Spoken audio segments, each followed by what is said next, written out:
Hello everyone, this is Leah Whitehorse, and in this recording I'm going to be answering another patron's question from the November 2023 Q&A series, and this question is all about Eris. So the question was, I'm fascinated by Eris and her powers. Please express more on this upcoming year, 2024, and what influence Eris will have. Also, how do we determine where she is in our individual charts? And as Eris is very slow moving, how long has she been in Aries? So I'm always really fascinated by Eris too. Basically, Eris is a dwarf planet. She's actually one of the largest. She's the second largest, if I remember rightly, of the dwarf planets. So she's really quite massive. She's a trans-Neptunian object. And she does have a very long orbital period, almost twice that of Pluto. So her orbit takes her 556 years. And at the moment, she is pretty much as far away from the sun as she can get. So this is a body that is speaking about long-term trends. And we could certainly say is more like a transpersonal planet, similar to Pluto. And it was actually Eris who got Pluto demoted from his position as planet, because when they realized how large Eris is, they had to do some sort of shuffling. It threw everything up in the air, and this reshuffle meant that Pluto was downgraded from planet status. So all this comes from the discovery of Eris, and Eris is named after the goddess of strife and discord. So we can see that immediately that she was discovered, she threw everything up in the air. Here is the discord, because she caused all of these rapid changes in how we see our solar system, but also we could say how we see ourselves, because every time we discover a new body, and then we name that body, we give it a name, we give it a face, we are then discovering an aspect of ourselves. All the planets, everything that we work with, all these energies, all these stories that we work with, they are playing out internally in our psyche. So Eris represents discord and strife and disharmony. Back in 2012, I wrote an article on my website about dwarf planet Eris. So I will leave the link below. And in the process of doing that, as I was thinking about her, I heard her speak in my mind. This is how I write sometimes. I just hear a voice and I just take dictation from the universe. So I just wanted to read you what I wrote at that time when I was sort of working with Eris energies. So here is Eris's words. I want to see you scrabbling on the ground, hands bloodied, hair matted, face twisted. I want to pull your strings to see which way you jerk, maybe to see if you are a jerk. I want to bite and twist and lash and make you see where the bad things are. I see how the butterfly's wing can be transmuted into chaos, and I delight in this tiny thing that can become so vast, as big as space between me and the sun, as big as the space between your love and your hate. But when I cast my hand and twitch the thread, you'll see that the space between love and hate is a fine line, like that of a hairline crack in a bone china cup. I do not taint beauty, nor do I make a good man bad. I simply reach out and stir to see which way the wind blows. Lie to my face, and you'll see my wrath. Deny your fear, and you'll see my wraith, curling her fingers around the dividing curtain. I tinker with time and pluck at apples, placing them in your dirty little hands. Here is my knowledge of you, my dear.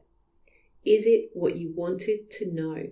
So, as you can hear, Eris has a very complex, slightly pointed, daggery kind of energy to her at times, but still I adore her because she shows us where there is a problem. She points out the problem that needs to be rectified. She is there to restore a balance through kind of throwing things off balance. That is her nature. It sounds like a paradox, and she is paradoxical. She causes a problem because the problem was there to be caused. She's pointing it out. She's showing us that there is disharmony by creating disharmony.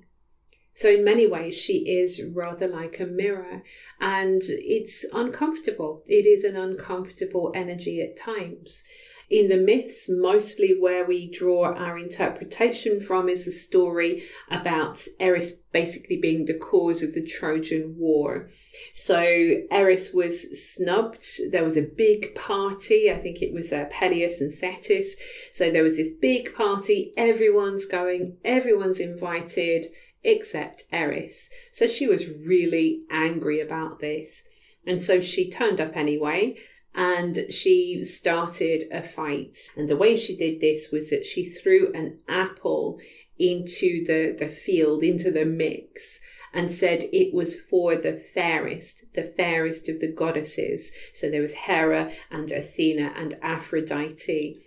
And so there was, of course, a lot of fighting and squabbling over this apple. And eventually it came down to Paris to choose who is the fairest of the goddesses. And of course, they all made him big promises. I will give you this or that if you say that it's me who is the most beautiful. And Paris could not turn down Aphrodite because Aphrodite promised him Helen of Troy. So Paris said, yes, Aphrodite is the fairest of the goddesses, because he wanted to be with Helen. But there was one small tiny detail here, in that Helen was already married. So this is what eventually sparked the whole Trojan War, Helen of Troy, and the downfall of Troy. So Eris clearly is kind of like, a domino effect. She has this ability to cause trouble. But like I say, it's because this is where trouble already is. And she just wants us to see it. She does not like us kind of living behind a mask. And this is particularly with Eris in Aries. So Eris actually started to transit through Aries in 1922, and it's been properly there since the 1st of January 1927. So we're around 96 years already of having Eris in Aries. And then by the time she moves into Taurus, this is going to begin in June 2044. So she'll have been in Aries for about 117 years. And then she's going to move properly into Taurus and complete her journey in Aries in 2048. So we still have a long period of time before Eris leaves Aries. And because of how long Eris has spent in Aries, the majority of us have Eris in Aries in our charts. The vast majority of us have Eris in Aries. So, Eris in Aries, collectively, we are seeing some kind of long, slow process of kind of dealing with the troubles that are centered around who we think we are as a person. Basically, she is pointing out where, like I said, with this idea of the mask, where we are not being ourselves, where we are not being perhaps truthful with ourselves, where we are ignoring the elephant in the room, where we are ignoring our triggers, particularly in the sign of Aries. So Aries is the first of all the signs. It deals with the I. And Eris is saying, there are things that you are ignoring here, and I won't have it, because this is sending you off balance. This is the cause of much of the conflict in this world. So Aries is often associated with being very sort of confrontational. Of course, there's lots and lots of positive sides of Aries. Just to kind of get to the nub of what Eris is talking about here. So Aries can be a sign that is associated with war and with conflict and with heated situations. The shadow of Aries can be very selfish and me first and all this kind of thing. Positively, it's about leadership and healthy competition and striving to kind of go into new territories and pioneer. There's all the great sides to Aries.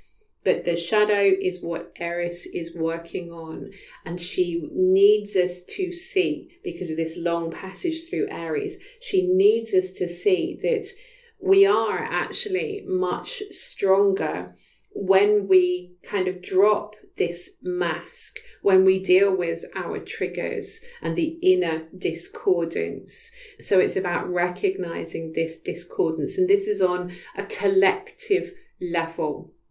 So she's kind of like pointing her finger at humanity rather than pointing at us individually. We really need to kind of think about the fact that Eris is so slow that we only really see her when she's being activated. So in our own personal charts, obviously you might have, one of your natal planets in a conjunction with Eris, in which case, for example, or it might be another aspect, but we'll just go with the conjunction for now. Maybe then you are going to have a little bit more of that Eris influence, which is connected to that part of yourself, the planet that's concerned. So you're going to be a little bit more aware of her influence, and you'll be even more aware of it when another planet comes along by transit and kind of kicks that conjunction into gear, or whichever aspect it is. And it's the same with the collective transits of Eris, that we really see her and her action when she is connecting with other planets. A prime example is that we've just recently had a square between Eris and Pluto. In fact, it was 5 squares, and they began on the 26th of January 2020. That time might stand out to you because for 2 reasons. One is that we had the Saturn-Pluto conjunction on the 12th of January, and 2 is that this is pretty much when COVID kicked off across the planet and everything started to close down and we were told to go home and don't go out again. So COVID we attribute to Saturn conjunct Pluto, the trigger, but Eris was a big part of this, the goddess of disruption and discord. And of course, I don't need to tell you how much disruption COVID caused. Whatever your personal views on the situation as a whole, it still caused significant disruption, particularly during the years of 2020 and 2021. So like I say, this is a prime example of seeing Eris at work. And in fact, Christina Rodenbeck from the Oxford Astrologer has got a really nice article on her website where she goes back and looks at other times when Eris was square to Pluto and kind of talks about the different time periods and how those manifested. So we've just come through this period of Pluto squaring Eris. And now, as I'm speaking, I'm recording this on the 20th of November 2023, Eris is sat there on the North Node. And we are in a very tense situation with Israel and Gaza. There is a war going on there. And of course, there is still the war in Ukraine as well. But the Israel-Gaza one is the one that has just kind of flared up just as Eris is getting very close to and is now sitting on this North Node in Aries. So that in itself is telling us that the disruption, not the actions, not the actions by either faction, but the disruption itself is showing us where there is a problem, not just for Israel and Gaza, but for all of us. There are issues here, and we could really say that that situation has shown how angry we can get. Now, of course, sometimes it's right to be angry. Anger tells us when a boundary has been transgressed. Anger can keep us safe if it's healthy anger, but I would wager that there is a lot of unhealthy anger that is around right now, with a lot of people being very triggered and kind of feeling like we're being forced to choose sides, which is interesting because Eris forces Paris to choose. He had to choose one of the goddesses to say, this is the fairest, this is the one who is going to receive the apple. But as Eris is sort of forcing us to make these choices and come down on one side or the other, she's actually saying, this is the problem. This is the problem. And it's not just to do with this place, this country, this war. It's everywhere. It's to do with everything. And we're going to get a lot more of this sort of going forwards, not so much the warring side of things, but this focus on dealing with our triggers and with our conflicts and with our anger, because Eris and Chiron are going to meet up as well. So this is going to actually be in 2025, but during 2024, they are going to be traveling pretty close together a lot of the time. So we're going to start to see some of the themes of Chiron conjunct Eris that's exact in 2025. We're going to start to see some of those themes coming in 2024. And it's important because Chiron has been busy working on many of these themes. We need to heal the anger. We need to heal the conflict. We need to understand our triggers. We need to heal this feeling that we have no purpose. What's the point in being alive? You know, sometimes it can go that far because Aries energy is about life and being here and kind of, you know, standing up and saying, yes, I am here. I live. But when you have Chiron in Aries, I have it in my own natal chart, Chiron in Aries, there can sometimes be this curious feeling of, I'm not really sure I'm meant to be here. And obviously that can be a very damaging thought.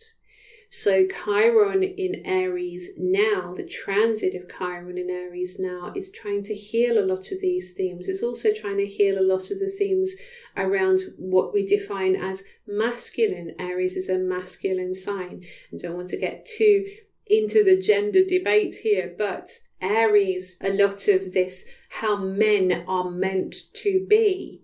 Men aren't meant to cry, boys aren't meant to cry, and all this kind of stuff. Chiron is working a lot on this as well, and maybe even on, you know, the whole thing about defining who should do what dependent on their gender. Chiron is healing this as well. So when Chiron and Eris meet, and as I say, we start to feel this next year, then yes, it's a little bit like, I want to kind of say, salt in the wound.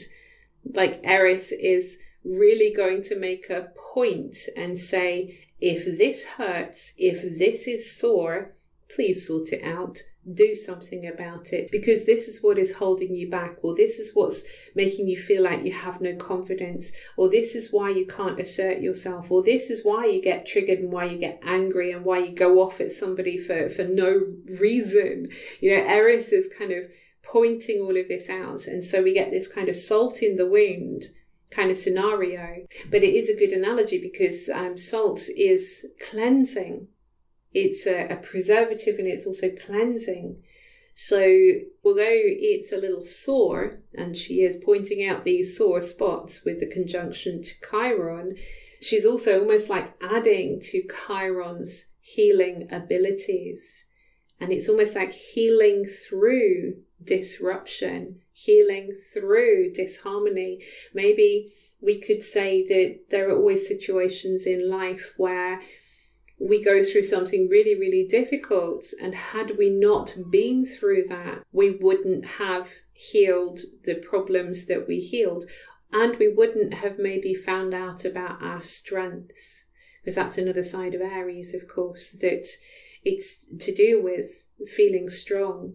And Chiron going through Aries has been telling us that there's some kind of weakness here. You've got a weak point. And Eris is kind of laughing and saying, yep, and I'm going to kick that weak point just to make sure you know it's there. And so we get this kind of weakness being exposed. But in exposing that weakness, now we know, this is my weak point. This is what doesn't work. This is where I need to get stronger. And so we can actually address it rather than sort of just carrying on limping around and kind of not doing anything about it, because nothing is pushing us really to do anything about it. But Eris will push. Eris will encourage us to deal with these wounds. So like I say, a lot of it is on a collective level. But if you personally have any degrees that are around sort of 25 Aries or Libra, or 25 Cancer or Capricorn, if you have anything around those points, we'll kind of widen the orb a little and say sort of from 23 through to 27 of those cardinal signs, then you're likely to be picking up a bit of juice from this conjunction that is starting to come in 2024, but as I say, perfects in 2025. And just to answer one part of that question that I forgot to put at the beginning, how to find Eris. So if you go to astro.com, you need to join that site. It's free to join. Put your chart details in there. So you will need your date of birth, time of birth, place of birth. Once that's in, you need to go to the free horoscopes, then go to the extended chart selection.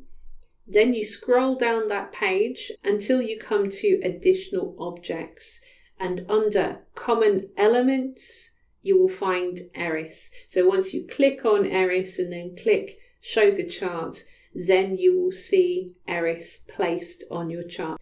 So that's just a little bit about Eris and how she's going to be moving over the next year or so. I hope you found that helpful.